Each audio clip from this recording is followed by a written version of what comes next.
چطور بچه‌ها اومدیم با ویدیو فرست ایمپرشن گاد آف وار منتها DLC رگناروک یعنی والهالا. یکم به هم ریخته شد به خاطر اینکه پلی میدادم یه سری چیزای مختلفی مینوشتم، بعد مثلا چند روز بعد اینطوری بودم که اوکی بذار یه چند خط به این اضافه کنم حذف کنم، یه ذره به هم ریخته است. سعی می‌کنم حالا توی ادیت اگه بفهمم مثلا یه بخش تکراری حذف کنم، ولی اگه یک چیزی رو چند بار تکرار کردم یا به خاطر اون بی‌دقتی است که میگم سعی می‌کنم یه اتفاق نیفته، یا اینکه خب ببینید چقدر اون موضوع مطرح بوده که حالا جاهای مختلف بازی به شکل‌های مختلف واسه خودم دوباره تکرارش کردم و تاکید داشتم که آقا چقدر توی این قضیه اصلا فوق‌العاده است. ویدیو هیوی اسپویلره، شما حتی اگر که گاد آف وار رگناروک رو تجربه کرده باشید با تجربه نکردن DLC یعنی والهالا، دیگه کلا همینجوری میگم دیگه والهالا، رگناروک و 2018 توی این ویدیو شایدن اسپویل میشید، مخصوصا که من نه تنها میجر اسپویلر خواهم کرد، دست رو چیزای جزئی و کوچیک هم میخوام بذارم. ممکنه بر بعضیا دقیقاً اون چیزای جزئی و کوچیک برعکس مهم باشه، من حداقل به چند تا از اون چیزا میخوام اشاره کنم. اگر که نظر من کلا همینطوری میخوای بدونید که اسپویل شید، به نظر من فوق العاده بود، من خیلی دوستش داشتم. هم فکم از جا انداخت با سورپرایزایی که میکرد، هم اگر که بگیم والهالا یک لاو لتره، یه لاو لتر به سری گاد آف وار، به کریتوس، به این به اون نیست، یه لاو لتری به کل فرانچایز و طرفداراست. به نظرم همونطور که من قبلا گفتم رگناروک به نظر من خیلی جای لاو لتری به کریتوس بود و چقدر مثلا اون آدمایی که به نظر من کاراکتر کریتوس رو دوست داشتن از رگناروک لذت بردن، حداقل من لذت بردم و عشق کردم. لحظه ای نبود که این کریتوس یه چیزی بگه و یعنی من که اشکم لبه اشکم نیاد. و اتفاقا این 2-3 روز برای رکورد کردن یه همچین فرست ایمپرشن ساده که احتمالاً امیدوارم کوتاه باشه و به نیم ساعت نرسه یا تهش همون نیم ساعت باشه به 1 ساعت نرسه، اصلا فاز گاد آف وار دوباره گرفته بودم. یعنی میشستم ادیتاشو نگاه میکردم، زار میزدم، یاد یه سری خاطره‌ها میکردم، یاد بچگی و گذشته، و اصلا من این 3-4 روزی که به این پروسه رکورد کردن ویدیو که الان باشه بخوام برسم، کل زندگیمو دوباره مرور کردم. یعنی کل زندگی که داشتم و مسیری که کریتوس طی کرده یا مسیری که من باهاش طی کردم از 2018 تا الان، چه از بچگی تا الان. نباید بچگی اونا رو بازی می‌کردم ولی سام هاو بابام با ویچر 3 مشکل داشت ولی با گاد آف وار مشکل نداشت. اوریج بابا ایرانی آگس. ولی گاد آف وار متاسفانه چه 2018 چه رگناروک، حالا 2018 خیلی تایتل چیزیه، از خیلی چیزا که منشن نمیکنه، نمیدونم سوالایی که طرح میکنه یا جواب نمیده، خیلی راحت میشه گذر کرد، بخاطر اینکه تو میگه اوکی من احتمالاً یه تریلوژی داشته باشم یا توی این رگناروک مثلا خیلی چیزا فیکس میشه که خب نمیشه. یعنی اینو میخوام بگم که هر چقدر که تجربه یه سری بازی‌های گاد آف وار برای من فوق‌العاده بوده، رگناروک هم برای من یه اثر 10 از 10 بوده، متاسفانه یه سری مشکلاش، یه سری جاها انقدر گنده است که من بخوام کور بشم و نبینم اون مشکلا رو هم باز نمیتونم. از اون حرفای کلیشه‌ای که آره من به عنوان کسی که اثر رو دوست داره بیشتر ایراداشو میدونم و متوجهش هستم، نیازی نیست کسی واسم تکرار کنه و اینو دارم میگم که تاکید داشته باشم روی اینکه آقا من هم قدیمی‌ها رو خیلی دوست داشتم، هم مثلا همیشه بچه بودم یادم دلم PS3 می‌خواست فقط به خاطر گاد آف وار، می‌خواستم گاد آف وار پلی بدم. دیوانه وار 2018 رو دوست داشتم و معشوقانه یا اشتباه نگم رگناروک و والهالا هم واقعا عشق کردم. یعنی واقعا حال کردم، واقعا لذت بردم. هر کدوم اینا حالا ایرادای مختلف خودشونو دارم ولی حالا من فعلا تو این ویدیو دوست دارم تعریف رو بکنم. چند تا ایرادم خودم میگیرم، یعنی چند تا ایرادی که ممکنه شاید کمتر جاهایی اشاره کنن یا حالا نمیدونم واقعا نمیدونم دیگه، شاید کسی راجعش صحبت کرده باشه، شاید کسی راجعش صحبت نکرده باشه، شاید یه چیز خیلی جزئیه که من دارم بهش توجه میکنم یا اصلا چیز جزئی نیست، واقعا رو تصویر به نظر جزئی میاد. بیشتر از این نیازی به توضیح نیست، برام سراغ چیزایی که نوشتم، مخصوصا که من ویدیو رو رکوردش شروع نکرده این 2-3 روز اصلا ویدیویی رکورد کردم نه چیزی، مغزم مثلا داره میگوزه، اصلا درست حسابی نمیتونم حرف بزنم، دهنم داره سرویس میشه، ولی اشکال نداره هندلش میکنیم. هم اول بگم راجع به گیم پلیش اونقدر برام مهم نبود، بیشتر می‌خواستم با داستان آپدیت باشم که رفتم سراغش، ولی تا به حال حس کردم تو گاد آف وار که بخوام تو گیم پلی خوب باشم، مخصوصا که شمشیر اولمپیوس رو داریم و یه فیوری دیگه و جدای از اون اینجا یک سری جاها اون دقتی که تو میخوای برای اینکه دمیج نخوری یه سری حرکتو بزنی و به اون باس تیر برسی باعث میشه که بیشتر توجه تو بدی به گیم پلی، هرچند که اون مسیر یک سری جاها میتونه خیلی مزخرف و خسته کننده و رپتیتیو باشه و از اون مینی باسا لذت نبری تا به تیر برسی، ولی گادام تیر فوق العاده است. ولی خب والهالا یه جوریه که با اینکه رگناروک میتونی بگی خیلی چیزا رو جمع و جور کرد، والهالا بازم یکم جمع و جورتر میکنه، اما واقعا به کدوم سمت میتونه برش یعنی هنوز انگار بازه. در کل میتونی بگی حالا مثلا با پایان کریتوس طرفیم بگیم پایانی در حق با رستگاری و ترکیب اون اتفاقی که توی گریس میفته و هم بستن اون میفولوژی هم بستن این بر. اول فکر میکردم با یه جاستیفیکیشن خیلی بد طرفیم، ولی خب نه، واقعا میشه با اون دید نگاه کرد. ولی خب چه اگه برای ریمستر، چه ریمیک شدن نسخه اصلی، چه برای دو پایان دادن داستان کریتوس، هر چی بود من راضی ام از این قضیه. امیدوارم تخمی تخیلی نکشنش یا کنار نذارنش. اگه کریتوس کنار گذاشته شد همین والهالا باشه و تموم شد و بیشتر از این نمیخوام. That's how you fucking treat your character. یعنی این شکلی تو کرکتر تو میذاری کنار. کلا خیلی اپروچشون رو دوست داشتم. به جای اینکه گذشته رو بزنن هی بگن وای حاجی چقدر تخمی بودن اون موقع، وای کریتوس اون موقع رو بکشید و هی برینن به اون، به جاش اینطوریان که همون گذشته باعث شده تو بتونی الان کرکتر دیولپ داشته باشی. اگه الان گذشته تو رو ساخته پس خودت هم قبولش کن، embrace the past و God of Hope باشه این حرفا. در حالی که مثلا همون God of War 2018 اومد همه از این تعریف میکردن که کریتوس چقدر دیولپ خوبی داشته، وای God of War قدیمی این شکلی بودن، مزخرف بودن، اونطوری بودن، اینطوری بودن. خود این دیولپرها، خود سانتا مونیکا میدونه که چه کاراکتری داشته و برای این میگم که دیگه بر من حس اون جاستیفیکیشن رو نمیداد که ببین this game was straight facts. خب کریتوس هیچ وقت وان دایمنشنال نبود توی گادووار 1 2 و 3. از همون اول شروعش با خودکشی کرکتره، شروعش با اینه که یعنی میخواد خاطراتش از ذهنش حذف کنه. از نبوغ یا همدلی یا هر کاری که کریتوس میکرد بگیم، حالا تا اون انتقامش، کرکتر پیچیده‌ای بوده همیشه و اینکه اینجا جور دیگه یک سری چیزا تعریف نمیشن، همون شکلی که بودن بازگو میشن، باعث میشه که بگم ایول چقدر جذابه و چقدر خوبه که دهن کریتوس این حرفا داره میاد بیرون و چقدر خودم خوشحالم که یه ویدیو 1 ساعته بالاخره دادم و نیازی است بگم راجع به این قضیه بعداً ویدیو میدم یا صحبت میکنم یا الان 1 ساعت صحبت کنم. راجع به اینکه کریتوس همیشه خوب بود یا هیچ وقت کاراکتر وان دایمنشنالی نبود یه ویدیو 45 دقیقه 1 ساعته دادم، میتونید اون رو نگاه کنید که کریتوس همیشه اینجوری بود. میگم در عین اینکه رسانه ها یا اشخاص میزدن کریتوس مزخرف بود و اینا، حداقلش خیلی خوشحالم که دیولپرها متوجه این قضیه میشن که با ارزش کاراکتر نریدن توش. مرسی ازتون، قربونتون بشم، بوس بهتون. پس آره this game is not a justification at any means. ولی بعد اینو بگم که سفر خیلی پرسونالیه و همه انتظار DLC داشتن. این سورپرایز نبود. خب سورپرایز چی بود؟ نه آتریوس گرفتی، نه والکیری گرفتی، هیچی نگرفتی. یهو باز دوباره کریتوس رو به عنوان DLC گرفتی، روگلایت گرفتی، رایگان هم گرفتی. رایگانی که به تو حداقل 6 ساعت کانتنت میده، تو حالت معمولی 8 تا 15 ساعت، اگر رو دیفیکالتی بالاتر بری که خیلی خیلی خیلی بیشتر. ولی میگم این فقط فوکس روی کریتوسه. به نظر میاد که خب جواب یک سری سوالا رو باید بگیرید. متاسفانه با DLC هم به جایی نمیرسید. یعنی جواب یک سری سوالا داده نمیشه. یک سری سوالا جواب داده میشه ها، آره. بازم ما داستان رو به جلو میره و اتفاقا خیلی اتفاقات مهمی میفته. به نظر من کسی نمیتونه بگه که تو رگناروک رو الان میتونی بازی کنی و والهالا رو بازی نکنی. والهالا رو باید بازی کنی. اپیلوگ داستانه عملاً. اصلا داستان رو به جلو میره. بازم ما کاراکتر گروث داریم. بازم یه چند تا میجر المنت هستن که تو میدونی اونا رو بعد متوجه میشی که اوکی از اینجا به بعد اون تغییره به چه شکلیه و چقدر خوب والهالا رو بهونه میکنن. اون تصوری که تو والهالا داشتی رو میذارن کنار، میگن ببین اون هستا، ولی تو برای اینکه با اون لول برسی هنوز باید یه مثلا یه چیز دیگه طی کنی و مثلا این یه تیکه حالت برزختوریه. تو ممکنه همیشه اینجا بمونی، ممکنه بتونی ازش رد شی. دیگه اونو والهالا تصمیم میگیری. حالا یه سری چیزا دیگه هم هست که دیگه با اینکه هنوزم هیوی اسپویلر و سعی میکنم دیگه حتی تا اون حد جزئیاتم نگم چون بحث هیوی اسپویلر نیست. اگه خب اثر رو تجربه کردید و الان دارید نگاه میکنید چرا واسهتون تکرار کنم؟ نمیفهمم. این والهالا میاد میگه آقا اوکی این برزخ شما میشه خاطرات شما و اینکه مثلا تو باید درون خودت رو نگاه کنی و با امتحان و قوانینایی که والهالا جلوت میذاره بری جلو. اینو که همه میدونیم الان این مشکل نیست. به نظر من بزرگترین مشکل با چیزایی که یه اثر تعریف میکنه اینه.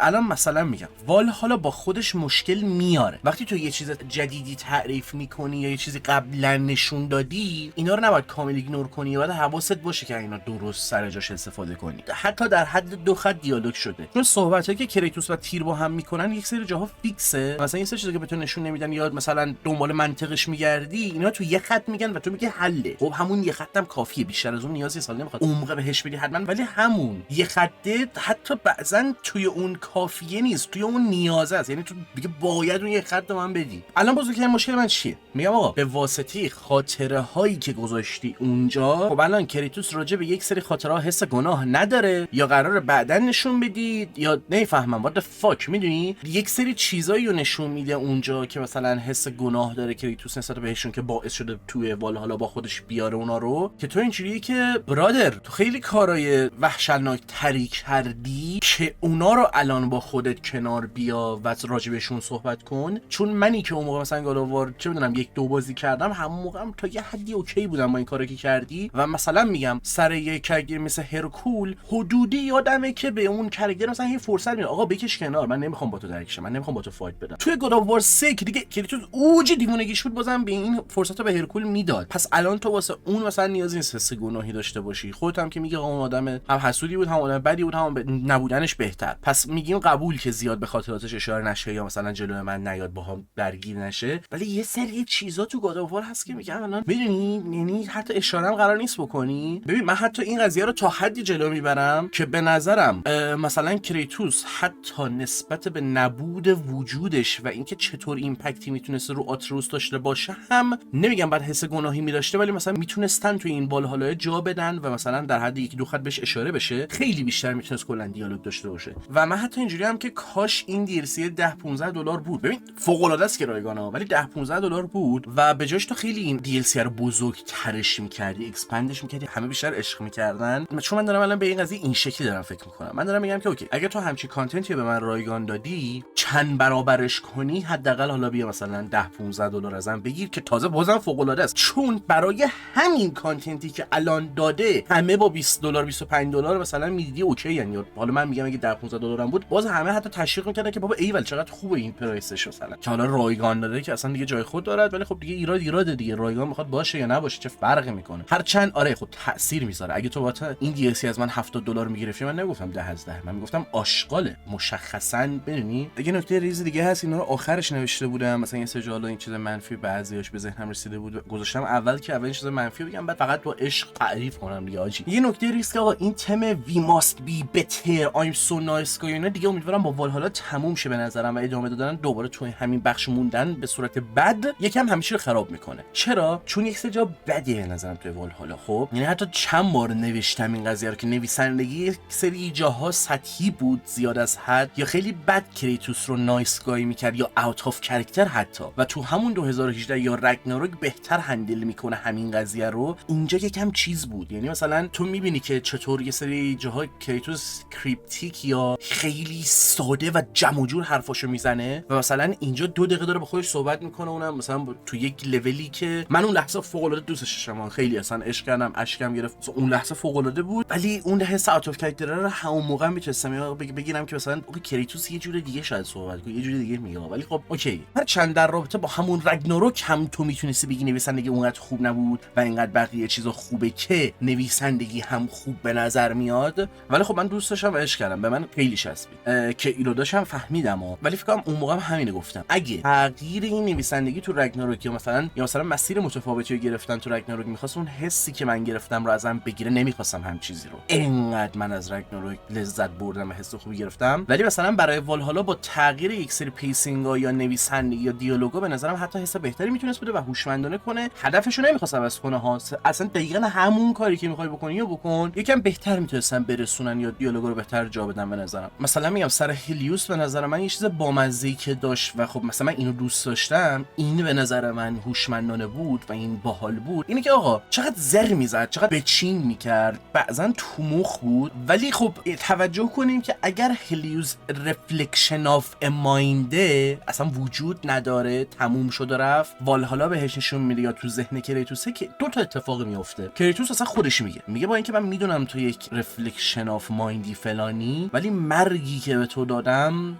در حق نبود. عملا داره معذرت خواهی میکنه و این چقدر قشنگه، چقدر it's so sweet you know. oh my god کریتوس گوگلی نگو. ولی این حرفایی که هلیوس داره به کریتوس میزنه، عملا کریتوس این حرفا داره به خودش حمل میکنه و همچین حسی نسبت به خودش داره بعضن که این حرفا رو هی تیکه تیکه به خودش تکرار میکنه در قالب هلیوس که اونم جای میمیر قرار گرفته. ببین چقدر ریز مثلا خوبه. در کل که بدون گذشته نمیتونین دیولپ داشته باشیم، مگه نه؟ پس face the past face the future.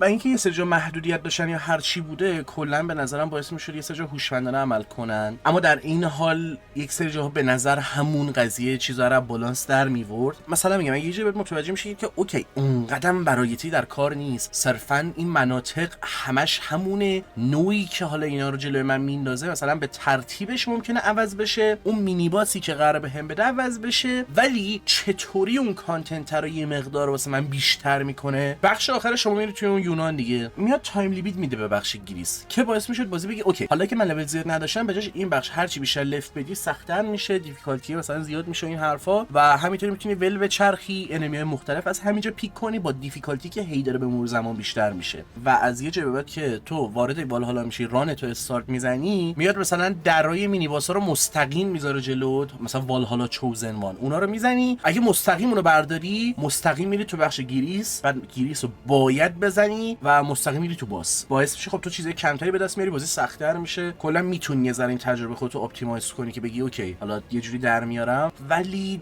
یکم میتونه رو دیفیکالتی خیلی بالا جهنم بشه. و او فاکینگ هل تیر به عنوان باس چقدر فوق‌العاده بود، حکم تراپیست داشت. بعد چه تراپی بهتر از این؟ بجن که بری با هم صحبت کنی فایت میدید، او مای گاد داری میزنیش، بعد هر بار تو طول بازی باهات صحبت میکنه، یه چیزایی هم خاطره میشه دوباره یادآور میشه برات، بهت گفته میشه چرا کریتوس آنتی هیرو بوده، حداقل بد و بدتر رو میتونه تشخیص بده با این کار. و مثلا اینجوریه که آقای کریتوس مثلا خودت هم میدونی که بد و بدتر رو میتونی تشخیص بدی، نمیگیم شما خوب بودی، نه ما بهونه نمیاریم برای کارت، اصلا یه جا مستقیم صحبت من میکنه کریتوس میگه داری بهونه میاری واسه کار من، خود کریتوس میگه من کار مزخرفی انجام دادم تو چی داری به من میگی؟ میگه نه آقا فقط ببین که خب چرا این کارو کردی، ببین خب مثلا اگه این کارو نمی‌کردی چی میشد. و خب ما میدونیم کریتوس همیشه عاشق اسپارتا بوده و مثلا چه میدونم یه سری چیزا این شکلی از اول خدا رو شکر تو گادآوار 1 2 3 جا شده که میگم اون ساید جاستیفیکیشن قضیه خوب هندل میشه، هنوزم به نظرم میتونه سوی نویسندگی عمق بگیره و خلاقانه باشه و خوب باشه یک سری جاها. بازم مثلا اون سطحی بودنش حالا هر چی که هست نه آزاردهنده بود نه چیزی، اوکی هندل شده بود. فکر نمی‌کنم کسی واقعا اذیت شه یا بگه که کاش جور دیگه ای بود. حتما متاسفانه دیالوگ ها کمه و ممکنه بعضا تکراری باشن، ولی خب گرفتن همشون خالی از لطف نیست. کاش بیشتر شبیه به هیدیز بود و یه سری جا واقعا تو خالی حس می‌کنی، یعنی اینجوری که این دیالوگی خیلی کمه کافی انا، ولی برای اون تجربه روگلایکی که تو هر دفعه میری نریتیو داری پوش میدی، یه فاز داستانی هم داره و اون فاز داستانیه باعث میشه که اونقدر رپتیتیو نباشه و این حرفا. دیالوگی به نظرم و از یه جایی به بعد که مثلا تو اون سیکرت اندینگ رو میگیری تو اینجوری که بابا چرا فریا 2 تا دیالوگ به من نمیده، اصلا با من صحبت نمی، اصلا من چرا دارم این مسیر رو دوباره ادامه میدم، چرا تیر داداش 2 تا حرف دیگه بزن، 2 تا جمله دیگه بگو. این بیشترین کمکاری بودش که مثلا به نظرم حس میشد که بگم این کمکاریه، مثلا تو میتونستی آقا یک کم بیشتر هرچی فوق العاده است، یعنی یه چیزایی داره که اصلا خب دیگه آقا همتون بازی کردین همتون دیدید دیگه، صرفا میدونید دوباره تعریف نکنم. راجع به دیالوگا هم مثلا چیزای مختلفی رو میشه مطرح کرد که کاش به این بیشتر اشاره میشد، کاش به اون بیشتر اشاره میشد. بوبلود هورن واقعا اهمیت نمیدم، ولی یه سری جا مثلا به نظر من یه سری دیالوگ واجب بود که دارم روی این قضیه تاکید میکنم. مثلا صحبت بیشتر راجع به زنش و آتروس، میفهمم که چرا نخوان زیاد چیز بشه، ولی خب و یه سری جا هم صحبت میکنه، مثلا میگه من اگه فی نبود سعی نمیکردم بهتر باشم و چیزی که اون توی من دید واسه این تغییر شد و یه بحث فلسفی راجع به عشق میشه. کریتوس علاقه نشون میده به اینکه رمانتیک ریلیشنشیپ مثلا میمی رو راجع بهش بدونه، عصبی میشش که چرا مثلا خودتو دست کم میگیری، you're the smartest man alive. خیلی عجیب غریبه، یعنی واقعا honor the impact they had on us، یعنی این حرفیه که تیر میزنه اگه اشتباه نکنم و الان میدونید چرا اینو دارم میگم. اولین باری که به کریتوس گفتم میشه you are not ready، یه سری چیزای این شکلی بامزم داره، یعنی مثلا اون شرایطی که آتروس و کریتوس داشتن الان کریتوس رو تیر داره، انگار تیر مثل داداش بزرگه کریتوس میمونه و حتی توی ژورنالش هم مثلا تیر رو مینویسه تیر رو مثلا مثل یک خانواده میدونم و خیلی عزیزه بچه‌ها. چون اولا که it's funny Kratos hears you're not ready boy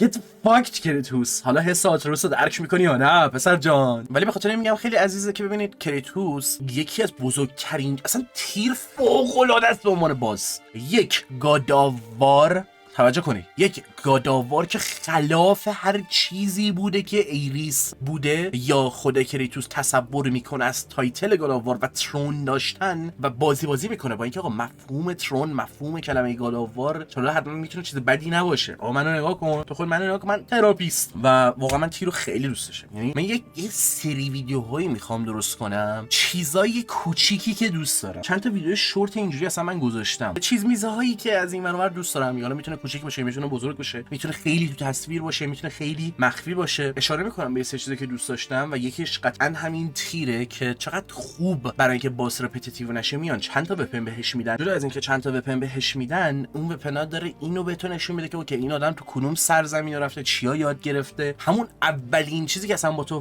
فایت میده و یه ذره انگار داره ماکت میکنه خود وپن اسپارتاناس و یه ذره میدونی تو رو انگار تیرگر میخواد بکنه.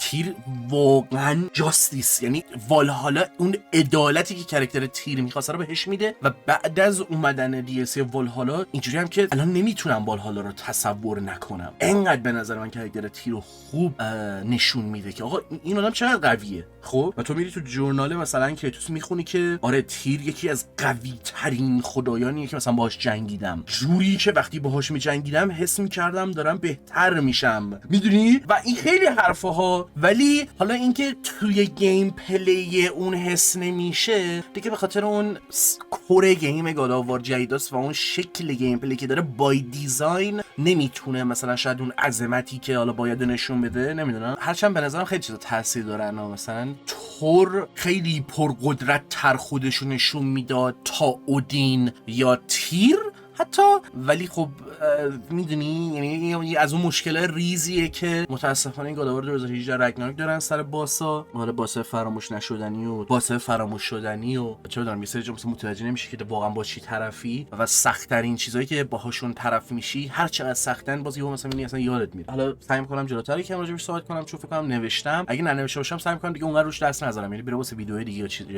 یه جای دیگه کلا نمیدونم گفتم نگفتم کلا جدای از این ویدیوهای چیز میزای کوچیک و بزرگی که دوست دارم و میگم دو سه تا شورت درست کردم تو چنل آردی هست، یه سری ویدیو دوست دارم درست کنم خیلی سخته به خاطر اینکه یه چیزی جا بندازم کلا گندم در میاد و خودم حالا مال و نمیتونم دو تا پارت بدم. سبک اون ویدیو یه شکلی که باید یه دونه بدم تمام بشه بره و اونم اینه تمام چیزایی که من دوست داشتم تو گاد آف وار رگناروک مثلا. و خب وقتی میگم تمام چیزا مثلا 200 تا چیزه، خب یکیش یه دیالوگی که یه جا اینا میگن خب من اون رو دوست داشتم، اصلا مهم نیست چقدر کوچیکه چقدر بزرگ، یه موزیکه یا یه سکانس خیلی مهمه الان که اصلا ذهنم نمیکشه مثلا چیز کنم واسه سری بازی قدیمی بعد دوباره بازیشون کنم یا واسه بازی‌های جدید در حالی که دارم بازی میکنم حواسم باشه مثلا نوت برداری کنم یادداشت کنم بگم اوکی این تیکه مثلا حواسم باشه این حرکتو باید بزنم و مثلا اینا رو یادداشت کنم که به عنوان چیز ریز و درشتی که دوست داشتم یا هر چیزی که از این اثر من دوست داشتم توی یه قالب ویدیو بذارم. الان مثلا میگم یه چیز ریزی که من خیلی دوست داشتم، یه یارویی هست تو یوتیوب با یوزر SOH23 بعد این طرف اومده همون بار اولی که بازی شروع می‌کنی میری والهالا و چون به زور میری خیلی والهالا ضعیفت میکنه اصلا شیلدت نمیتونی استفاده کنی اینا،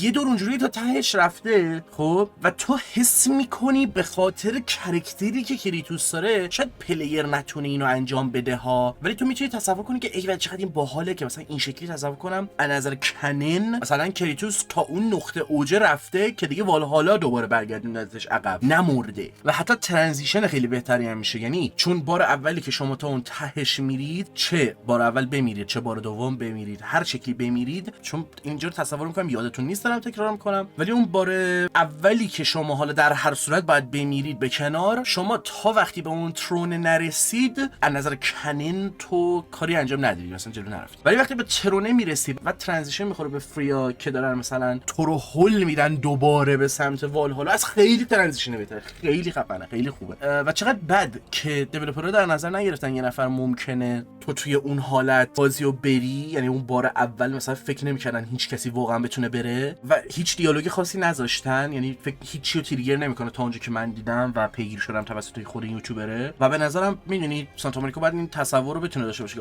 پلیر من انقدر خوبم میتونن این کارو بکنن و اون سناریو رو بچینن براش. جدای از اون یه چیز دیگه مثلا چقدر خفنه و چقدر ریزه، یعنی شاید اصلا کسی توجه نکنه الان بهتون میگم و ببینید مثلا اون شکلی ویدیو ممکنه چه شکلی بشه، اینه که اگه گیم پلی طرفو نگاه کنید خیلی استراتژیک پلی بده، اصلا دائما جوری داره پلی میده که انگار میدونه میمیره و باید حواسش باشه، خیلی با دقت پلی میده، تایمش میگیره و حتی اینم به نظر کنن میاد. یعنی تو هر جور پلی میدی با این آدم به نظر کنن میاد، از بس که کرکتر کریتوس خوب درست درآوردن. به خاطر چی؟ میدونه که این کرکتر یه زمانی مورتال بود و اون زمانی که مورتال بوده با حالتی که میمرده و یک انسان فانی بیشتر نبوده فلان بیسار بهترین جنگجو بوده. پس قطعا این آدم الان با اینکه یک گاده لیترالی، خب اگه اون ضعف رو بهش بدی بگی آقا الان تو یه هیت بخوری میمیری، بازم این میتونه اونقدی دووم بیاره که به زور والهالا رو مثلا بروت فورس کنه تا تهش بره و چقدرم خوبه. یعنی مثلا والهالا اینطوری که آقا من قوانین خودمو دارم، من تو باید با قوانین من بازی کنی. وقتی ابستکلی که مثلا جلوی تو قرار میگیره تو اینو باید آقا نباید به زور بری جلو دیگه. کریتوس دقیقاً کاریه که هر چی میبینه نو مایند برینلس اوگا بوگا به زور بو لیتس گو همونو به زور تا ته میره جلو و خب میگه همه چی خیلی قشنگ در میاد. کلا خیلی خوبه این سناریوهایی که میتونه چیده بشه و خیلی با این چیزا مثلا حال میکنه. یه چیز ریزی که اصلا شاید دیولپر من در نظر نگرفته باشه ها، مثلا اینجوری بگه این درصد قرار بمیره، ولی که تو بری تا تهش بری مثلا این چقدر خوب و باحال در میاد. واقعا برای کریتوس خیلی خوشحالم، واقعا برای کریتوس خیلی خوشحالم و میگم واقعا این آدمایی که میگن چرا دیگه خوشحالم چرا دیگه مثلا فلان، واقعا درک نمیکنم. چی تو بهتر از این میخوای برای کرکتری که دوست داری؟ تو میخوای اون عذاب بکشی که تو لذت ببری؟ وات فاک برو. لایک خیلی خوبه که داستان این شکلی تمام شه. کریتوس توی اون آرامش هست و هر چیزی که براش بخوای داره. مردم دوستش دارن، کامردهاش دوستش دارن، بچه داره بچهش دوستش داره، حالا خودش توی اون مسیر است که بتونه خودشو حداقل اگه دوست نداره قبول داشته باشه. به نظر من آخرش خودش هم با خودش حال میکنه، دوست داره. یعنی میدونی رو ترونه میشینه و مثلا با یه فاز گمپوز میگم چه اون فاز خفنه رو مثلا پر میکنه از والا با افتخار انگار میاد بیرون وقتی اون دیگه اولا رو میگیری و چقدر بامزه، حس خوب، اصلا خیلی او مای گاد. با وجود این روگلایکه هنوزم فکر میکنم بازی به یه آنلاین مود نیازش برای اون کامبت و لیدر بورد به نظر من خیلی کمک میکنه، خیلی گیمو زنده نگه میداره. شاید نمیدونم در آوردنش چیزی رو خراب میکنه که این کارو نمیکنن، واقعا I don't know، ولی حس میکنم این بازی با پلیرهای خیلی خفنی که داره بگه همچین چیزی نیاز داره و این یه چیزی که به نظر من منشن کنم، چون مخصوصا حالا راجع به گاد آف وار صحبت نکردم، چه 2018 چه رگناروک صحبت کردم فکر کنم تو قالب آشغال ترین ها، ولی نه اونقدر واقعا. به خاطر همین شاید اون بازی قبلی مطرح بشه یه مقدار اینجا بیشتر وقت بذارم دوباره راجعش صحبت کنم، ویدیو یکم مثلا به بهونه اونا دوباره طولانی بشه و کریتوس کلا کرکتر عجیبی، یعنی جای صحبت کردن راجعش زیاده. نه این ویدیو رو میخوام لودولوژی کنم، چرا کلمه‌ش اینجوری بود، نه اون شکلی کنم، نه لاو لتر رو کنم به کریتوس و گاد آف وار، هرچند که مد نظرم هست براشون این کارو بکنم و قبلا هم یک سر راجعش صحبت کردم، ولی خب چیز دیگه میگم یه کرکتری که هر ابستکلی میدیده با زور ازش رد میشده، الان این انقدر عوض شده و یه سری جا عملا نایس گای ترین کسی که میتونی داشته باشی. میشینه مثلا به داستان والکریا گوش میده، میاد میگه او داستانتو برای من تعریف کن، یه سری ولی اوکی. بخش روگلایک شاید اونقدر اینوویتیو نباشه و عمق نداشته باشه، یعنی اگه فقط گیم پلی میدادن به نظرم هاردکور فنا هنوز بازم دیوانه‌وار عاشقش میشدن. همین چیزی که تا الان بهت داده رو فقط گیم پلی ها، نه اینکه مثلا اون بخش گریس و اینا رو حذف کنی که هرچند نمیشه، چون وقتی اون رو دادی خب یه 4 تا دیالوگ و داستانم بده دیگه که خب همین داستانه خیلی کمک میکنه و این داستانه کری میکنه اصلا، که خب یه سری جا هم میگم اون مشکلات رو درست میکنه، ولی خب آره به عنوان DLC، به عنوان روگلایک، به عنوان هر چیز بیشتر از اون چیزی که میخواستم بهم داد. هنوز اینطوری بودم کاش یکی دو تا موزیک متفاوت تر داشت، مثلا یکی دو تا موزیک بیشتر بود، بیشتر سنگین تر بود اون فاز گریس یا هر چی که هست، ولی خب همین موزیکا هم فوق العاده بود. بیشتر چیزی که شاید هر کسی اذیت کنه حس می‌کنم باید منشن کنن احتمالاً پلیرایی که بازی رو قرار پلی بدن باز هم اینه که شما کمپین رو بازی نمی‌کنی بعد مثلا بین رلما یا هر چی کس جوابش بری والهالا از منو میری تو والهالا، یعنی چیز جداست، ولی هر اسکینی که باز می‌کنی و شمشیر المپیوس و فیوری جدیدی که می‌گیری همش تو مین گیم میره و فکر کنم از نیو گیم پلاس میتونید به همش دسترسی داشته باشید و کلاسیک اسکین کریتوس کامان. مپ‌ها خیلی خوب ریمیکس شدن، یک سری جاها 6 تا موزیک اورجینال داره اگه اشتباه نکنم که اونها هم باز ریمیکس تورین، بعضیاشون ترکیبی از این موزیک جدید و موزیک قدیمی است. یه موزیک داره تو اینجوری که فوق‌العاده است، یعنی اصلا لیریکو شما نکن Divine Plague My Sins I bear to find your redemption فلان، بعد از اون طرف تیر میاد میگه I have one last weapon to show you pulls out a fucking AK-47 شما شما حساب کن توی ترک مستر دایسل هم آهنگ گاد آف وار 3 هست، هم 2 هم 1. بابا دهنتو سرویس، تو چه جوری اینو در بود؟ بعد اینجا هم موزیک داستان تعریف میکنه. احتمالاً این تحلیل موزیک شاید برای DLC داشته باشه، مثلا که 6 تا موزیک بیشتر نیست. اگه ندیدید آرمور کور 6 رو ببینید. من این ویدیو رو خیلی دوست دارم، خیلی به نظرم اون روح توش رو دوست دارم. بعد توی موزیک دپف اگه اشتباه نکنم تم کریتوس و تم والکری میکس میشه. سخت ترین حریفای شما الان نزدیک ترین یارهاتون هستن. خب چرا که نه، خیلی خوبه. یعنی از نظر کمدی مثلا میخوای در نظر بگیری ریلیشنشیپ میمیر و سیرگن، یا یه سری دیالوگا کلا یه چیزی خوندم خیلی خوب بود. میگه تیر let us begin your therapy session. میمیر brother why are you pulling out divine weapons brother this is therapy session. ولی خب اصلا میگم خودشون هم صحبت همین قضیه رو میکنن که اوکی این تراپی سشنی که ما داریم میریم این شکلیشو مثلا من ترجیح میدم. چقدر حال میده که توی این حالت از خودمون هم دیگر رو بشناسیم و تو ذهن هم بریم، چه نظر فیزیکالیتی چه منتالیتی. This is so philosophical thematic shit bro. حالا تو پرانتز اینم باز کنم، خیلی جالبه. اگه بخوام مثلا گیم اخیر رو همین طوری نگاه کنم، هر کدوم به یه شکلی تم روانشناسی و مثلا چه تراپی سشن دارن. حتی اسپایدرمن 2 هم ات سام لول اینو با پیتر پارکر داشت، ولی چقدر یک سریاشون بد و مزخرف این کارو انجام میدن. و گاد آف وار به نظر من تو این اسپکت خوبه. یعنی میگم اون مثلا اون خشمی که یک مرد جوان تو زندگیش میتونه داشته باشه، و مثلا اون اندینگ گاد آف وار 3 که به نظر یه مقدار فلت میاد که خب میدونی چطوری یهو تو اینقدر سویچ زدی اون که امید رو به دنیا برگردونی، ولی خب بازم این کارو میکنه و اینجا چقدر بهتر یه سری چیزا رو هندل میکنه. اینا واقعا اوکیه، واقعا اوکیه. و میگم این حق رو به تیر میده. اوکی اودین واقعا حق داشته که انقدر از تیر بترسه و چقدر تصورش از تیر بد بوده که اون شکلی مثلا به عنوان ترسو اون شکلی نشونش میداده، ولی تیر چقدر مثلا مدیتیت داره میکنه. یارو نشسته تو والهالا داره مدیتیت میکنه اینجوری که بیا برو بابا. و اگه تیر با کریتوس تیم اپ میکردن خب داداش اصلا ولم کن، کل رگناروک 2 ساعت تموم میشد. اینا خیلی قویه. بعد اصلا آهنگ مستر دویسلف که گفتم فیس د پاست فیس د فیوچر چقدر خوبه. بعد د پف که گریک و نورس با هم یکی شدن. بعد یک جایی توی آهنگ پف اگه حالا اینو باید من میذاشم واسه تحلیل موسیقی ولی خب نمیتونم اینجا نگم، خیلی دوست داشتم. یک جایی تم کریتوس تو میجر مود داره پخش میشه. نماد اون تغییر است، نشون دهنده اینه که میدونی که مثلا اون گاد آف وار آف گریس مثلا تبدیل شده به گاد آف هوپ و نورس. میگم حالا فدا سرشون که اون 2 تا ترک بیشتر ندادن، همین 6 ترکی که دادن من واقعا بنگر. سرجم 20 تا باز شروعتون میذاره کل دی ال سی که اشتباه نکنم 80% باز فراموش شدنیه. و یه اشتباهی هم که میکنه چیزه، یعنی مثلا یه جای لوکیشن رو تو میذاری توی همون گریس لوکیشن فایت با هرکولو میذاره. چرا اونو میذاری بعد مثلا باس دوباره اون برزرکران؟ نمیگم هرکول، چرا یه چیزی مربوط به گریس نیست؟ چون مثلا میری اون لوکیشن رو پیدا میکنی میگه اینجا جایی که با هرکول مثلا فایت دادم، حتی هلیوس هم اینو منشن میکنه، حتی یه چیز دیگه فایت میدی و یه سری چیزا اون اوت اف لوکیشن نمیخوره دیگه، به اون محیط نمیخوره. حداقل تو که محیطت گریس حداقل باس گریس بذار. و میدونم مثلا هرکول خب حس گناهی بابتش نداره و از همون اول سری قبول میکنه. این چیزی نیستش مثلا نیاز باشه اونقدر سرش بحث کنیم، ولی کاش یه چیز دیگه میذاش اونجا. میدونی هرکول آره میدونم به بهونه‌های داستانی نمیتونستن بذارن، چون مثلا بهونه مختلف میاد، یعنی میتونست خیلی بیراهه بره، ولی باز نمیدونم اوکیه دیگه.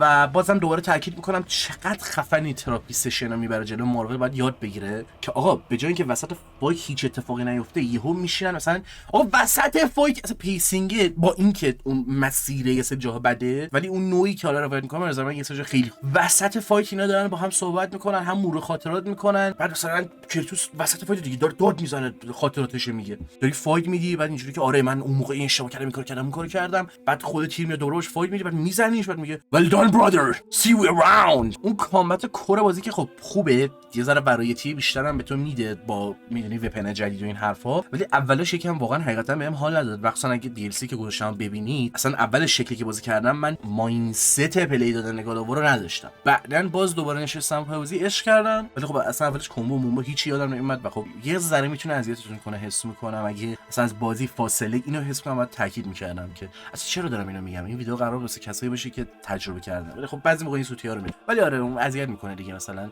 چه میدونم واسه اون کسی که از بازی فاصله گرفته بعداً برمیگرده مستقیم میره تو DLC من یکم آره. و اینو به همتون اومد بگم چون ممکنه نگرفته باشید. اگه به اندازه کافی بازی کنید اون اینینگ آخری سیکرت حالا هر چی که هست میگیرید و حتی اونم حتی نظر من خوبه. یعنی میمیرم میدونی اون هم صحبت شدنش با کریتوس یا همه این چیزا باعث میشه که با سیرگن صحبت کنه و کنار بیاد و این اجازه رو بهش بده که بره توی اون سفر خودش جرنی خودش تا برگرده و بدونه که جفتشون به نتیجه بهتری میرسن با هم. و دوباره تاکید کردم دوباره نوشتم که یعنی اینو چند بار نوشتم خب بازم دوباره میگم که آقا چرا این لوپه هی تکرار میشه. با بقیه نمیتونستم صحبت کنم چیزی نمیگفتم طوری بودم همه الاف منید. کاش میتونست مثلا هیدیز در بیاره ولی خب اشکال نداره. بهترین لحظه رگناروک جایی بود که کریتوس راجع به گذشته صحبت میکرد راجع به دخترش برادرش زنش مشخصا DLC که کلا راجع به گذشته است و نوستالژی با تو میاره. میدونی شمشیر اولمپیوس رو میاره و اکچولی تو شمشیر اولمپیوس رو استفاده میکنیم ازش لذت میبری چون من تو گاد آف وار قدیمی یادم نمیاد اونقدر ازش استفاده میکرده باشم. یعنی نوستالژی فاکتورش فوق العاده بود. اونایی که اصلا حرف نداشت. بعد از اون طرف هر گیمی میتونه روگلاک در بیاره اما نه اونقدر طبیعی و نچرال که بخشی از قضیه به نظر بیاد. میگم این ایده والهالا برای برگردوندن یک سری چیزا به قولی I'm all into it به خاطر اینکه 6 7 تا انمی قدیمی برمیگردن که داره موزیک وپنا همه چی اون انوایرمنت ها رو داری محیط مثلا هرکولو داری فینیشرهای قدیمی رو داری تو لوکیشن‌های قدیمی رو داری. بعد مثلا اینجوری که اینجا کجاست اینجا مثلا لوکیشن گاد آف وار که اینجا کجاست اینجا جایی که کل بازی شروع شد مثلا اون قایقه رو دارم یا اون صحرا رو. همین قضیه هم به نظرم ممکنه یه سری رو اذیت کنه. یعنی طرفدارهای جدیدی که از وسط قضیه پریدن تو نه ممکنه لوکیشن ها رو تشخیص بدن نه هیچ دیالوگا بفهمن ولی خب میمیر تا یه حدی توضیح میده یا میپرسه برادر اینجا کجاست و برادر هم یه مقدار توضیح میدهد. داشتم سر اون بهترین لحظه ها میگفتم یهو پرچونه اینور اونور. یه جا کریتوس با آتروس صحبت میکنه راجع به تمرین‌های اسپارتا صحبت میکنن. کریتوس میگه آن فورگیوینگ بود. آتروس میگه چرا من اونطوری تمرین ندادی فکر کردی نمیتونم هندل کنم. کریتوس میگه نه نیازی نبود اون تمرین رو انجام بدی همین. خب این چیز کوچیک چندین ساله تو ذهن من مونده. این چیزای ریز که داشت بر من عزیز بودن من میتونم کاش چیزای ریز این شکلی بیشتر بود و به خاطر این باز دوباره دارم اینو تاکید میکنم اگه ما با پایان کریتوس طرف بودیم و کلا قرار چیز دیگه بگیریم خب کاش بود دیگه. و خدا رو شکر که رایگان بودنش واقعا روی لول دیگه واقعا ارزش پریز شدن داره. الکی از این مزخرفا نیستش که یه سری چیزا رو از اول بعد توی گیم می‌داشته بعد به اسم رایگان میدن بگن ما چقدر جنرسیم ما چقدر خفنیم. آقا لوردز آف فالن آقا تا شب که میتونم مثلا بازی بگم ولی خب اینم که گفتم یه سری چیزا رو دارم نگاه میکنم دیگه. صحبت‌های مقدار داره تکراری میشه قطعا تکراری رو دوباره نمیگم. دوباره تاکید داشتم رو این که مثلا چون چندین بار رفتم که دیالوگای بیشتر بگیرم یه سری جا ناراحت شدم که چرا هرچی بیشتر جلو میرم باز یه سری سوالا مطرح نمیشه یه سری سوالا جواب داده نمیشه و خب بازم میگم اوکیه دیگه. یعنی جلوی یه سوراخو بگیری یه سوراخ دیگه خودش نشون میده و رگناروک سوراخ‌های زیادی درست کرد متاسفانه. خیلی خوب بودش که مثل پایان 3 نیاز به دوباره کشته شدن نبود تا تبدیل به امید بشه یا امید رو برگردونه. مفهوم ترون یعنی چی مفهوم امید و گاد آف بودن این حرفا و از اونجا یه دیالوگ داره که این years of rebuilding هنوز دارن راجع به کارهایی که کریتوس صحبت کرده صحبت میکنن. در برداشت اولیه به نظرم این صرفاً میفولوژی گریس رو جمع میکنه و مثلا یه نتیجه میده به اون یه جوابیه که آقا اونجا داره ریبیلد میشه دیگه. نیازی نیست به اونجا اشاره کنیم که اونجا الان چی شده چی نشده همون شکلی مونده یا نه داره ریبیلد میشه. حالا چند هزار سال گذشته اینا داره ریبیلد. من حدسم اینه که مثلا جلوتر فکر کنی ممکنه دیگه واسه ته رستگاری کریتوس بره یونان و اون سرزمین مادری خودش رو بازسازی کنه که خب یعنی یه میفه دیگه دوباره بریم یونان ولی خب قرار نیست با چیزی فایت بریم. پس بعید میدونم شاید با سیرگن یعنی اون والکیری مثلا بریم یونان که اینم به نظرم ایده باحالی میشه. خودش میتونه یه گیم کوتاه مجزای DLC دیگه باشه و میگم دیگه صرفا با اون همه گندی که کریتوس زد وقتی داره میگه ریبیلد میشه عملا بستن پرونده اونجاست و کافیه. میدونی انا همینم یکی دو خط بیشتر نبود. دوباره تاکید داشتم رو باسای گاد 2018 چه رگناروک که چقدر فراموش شدنی بودن که تو والهالا متوجه نمیشدن یک سری باسا جدیده یا نه. ولی خب باسا بد نیستن مثلا داری پلی میگی حال میده ها ولی تو ذهن آدم هک نمیشن. به جاش تیر کری میکنه کامل قضیه رو. خیلی خفنه و خیلی دوست داشتم. از مگنیومادی حداقل خوب استفاده میکنه. اجازه میده به کریتوس راجع به خانواده و اینکه چطور خانواده باعث میشه اینو بخواد برن صحبت کنه و اینکه پدر چقدر تاثیرگذاره. و تم DLC به نظر من همون بخش اولی که بازی میکنید، همون تیکه است که عملا کریتوس خودش رو میذاره تو قفس و حالا باید خودش رو سکریفایس کنه یا درد و رنجی که بقیه داده رو فراموش نکنه و بکشه. و وقتی هلیوس رو میذاره تو و یهو میمیر میشه، والهالا میخواد نشون بده که ببین نه، اگه خودت اونجا نذاری و خودت متوجه نشی یا درجا بدون فکر کردن باز عمل کنی، دوباره به عزیزانت آسیب میزنی و opening your heart to their suffering you know. و یک سری خیلی هوشمندانه این حرکت رو میزنه. خوشحالم که آتروس یا فریا نیستش که تو صورتم داد بزنن یا اون پایین با دیالوگ زرد نشون بده که داستان میخواد چیکار کنه و منظورش چیه و منو مانکی تصور نمیکنه. هرچند که اینطور به نظر میاد یه سری جا تو نویسندگی، یک سری جای خیلی به خصوص که گفتم مثلا، ولی مثلا میگم تو با ستیر باهاش فایت میدی، تو مکانیکش اون فاز دارکنسه و توی اون تاریکی قرار میگیری، انگار همون فازیه که مثلا بقیه چه شکلی میرن و الان تو خودت توی همون فضای قرار گرفتی و اینا. خیلی خوبه، خیلی خوبه. در اومدن یک سری حرفا از زمان که اصلا قلب آدمو آب میکرد، هر چقدر ساده، هر چقدر اصلا اشکم در میومد. یک سری جا هم واقعا حس نمیکردم نویسندگی حالا مثلا چقدر بده، چون کاراکتری که در آوردن عمق و وزنه پشت خودش همجوری، یعنی 24 رو دوششه. هر حرفی که میزنه انگار از 50 500 هزار سال تجربه داره میاد بیرون. می چی میگم؟ چیزای مختلفی هستش که داشتم متن نگاه میکردم، هی 20 بار اشاره کرده بودم چقدر دوست دارم یا چقدر حالا مثلا اذیت بوده یا نبوده. میگم یه ویدیو لاو لتر توری بتونم حالا میدم یا هر چیزی که راجع به والهالا دوست داشتم، چون اینم حتی باز من از اول یادش نداشتم، همه چی رو یادداشت نکردم، ولی خب میشه هندلش کرد. جدا از اون جایی که تیر میگه He found nothing here he could use. You see, Odin always looked outside himself for answers. But Valhalla only reveals its secrets to those who do the work of within. این تیکش واقعا به نظر من خیلی اصلا میگم یه جا کاشید رفتی خود تراپی سشن اصلا به تو داره تیکه میندازه. impatient trash player raging bitch baby. بابا داداش من واقعا توهین نکنه. بعد راجع به اون سیکرت اندینگش هم احتمالاً یه ویدیو مجزا بدم. فعلا فقط وقت خایمالی کریتوس بود، چون میگم اونم پتانسیلی DLC یا یه گیم مجزا رو داره. گفتم که اون نکته ریزی که خود تیرم یه گاداواره چقدر خوب و اینا رو گفتم. با این که به نظرم یه فایت با کریتوس قدیمی باحال میشد، ولی در نظر بگیرید داستان جور در نمیاد و هیچ جوره و یه ایده بده. متاسفم. از یه لوکیشن هم که گفتم چیزای ریز و درشت مختلفی بود، در کور بازی کننده بود. من خیلی دوست داشتم. میتونم بهش 9/10 خیلی راحت بدم. 9/10 هم میدونی به خاطر اینکه دیگه ویش لیستام یه سری خیلی زیاد میکنم، اینطوری هم که بابا یه ذره فیکس‌تر میمونی دیگه، مگر نه واقعا 10/10 فوق العاده. و همین دیگه، چیز دیگه ای نمیمونه. امیدوارم که به اندازه کافی پاچه‌خواری این گیمو کرده باشم، انقدر پاچه‌خواری کرده باشم که اندازه هم رگناروک هم 2018 کافی باشه. ولی خب براشون اون وقت رو باید بذارم. اثرای به شدت با ارزشیان برام و برای همین که با ارزشن بعضی موقع مثلا واقعا ناراحت میشم که میبینم هیچ ویدئویی اون شکلی توی چنلم نیست ازش. و خیلی خوشحالم که یکی دو تا ویدیو مربوط به کریتوس و گاداوار دارم و ویدیو خوبی هم هستن و اونقدی هم که باید به نظرم دیده شدن. خدا رو شکر. اودین را سپاس. در اصل باید بگیم کریتوس را سپاس. و همین دمتون گرم که این ویدیو رو تماشا کردید و شب و روزگار خوش.